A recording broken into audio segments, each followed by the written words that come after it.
guys, so welcome back to my channel. Today we're going to start off with a bent row on the Smith machine, and this is my absolute favorite to start off with, especially on back day. So what you want to do is you want to stand a little bit closer to the bar, make sure that your hands are wider than shoulder width apart, bend at a 45-degree angle, keep that neutral spine, and pull the weights up with your upper back muscles.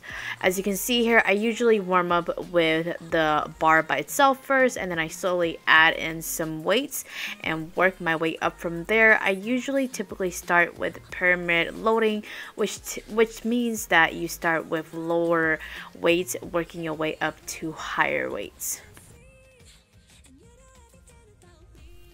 Something to keep in mind is that when you're doing this exercise, you want to make sure that your shoulders are not shrugging and you're not pulling and yanking the weight with your arms. You should feel this in your upper back, and if that's not the case, then you want to lower the weights down and focus on that mind to muscle connection.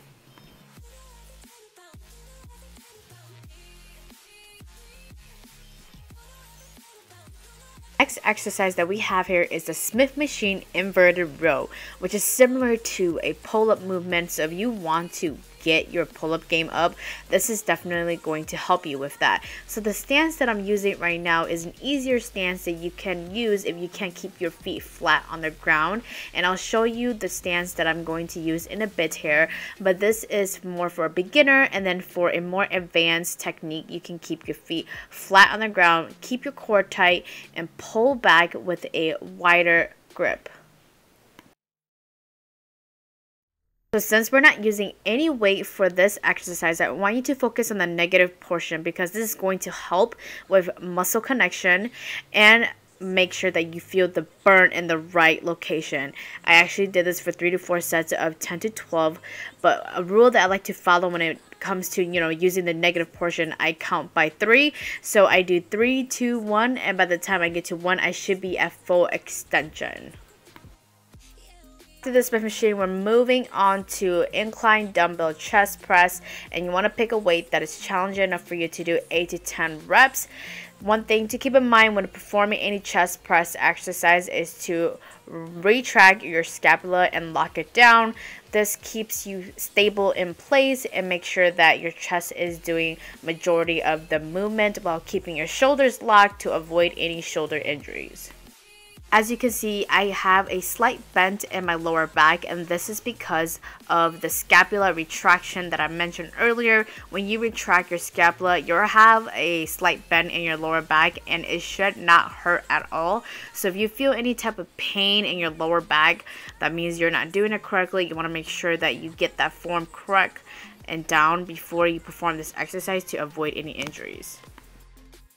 Alright, so after the incline chest press, we are moving on to Arnold Press, and you can perform these standing or sitting down. I'm actually going to perform them sitting today. So you want to keep your core tight and make sure that you do not pause at all throughout the whole range of motion. This is going to keep tension on your delts, and you're definitely going to feel that burning sensation. But this is one of my favorite exercises, especially to demolish your shoulders.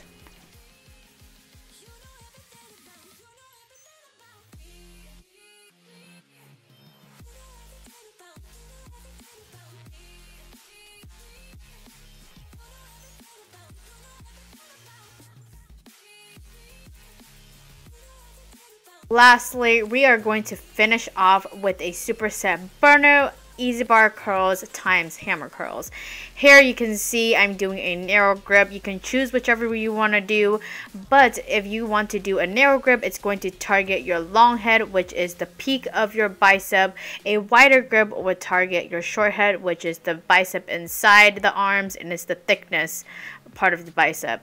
As you can see, for hammer curls, you can perform them alternating or both hands at the same time, but I believe that if you do it with both arms, it's going to be a lot more challenging, and you always want to make sure you pause a little bit at the top to feel the burn on these biceps.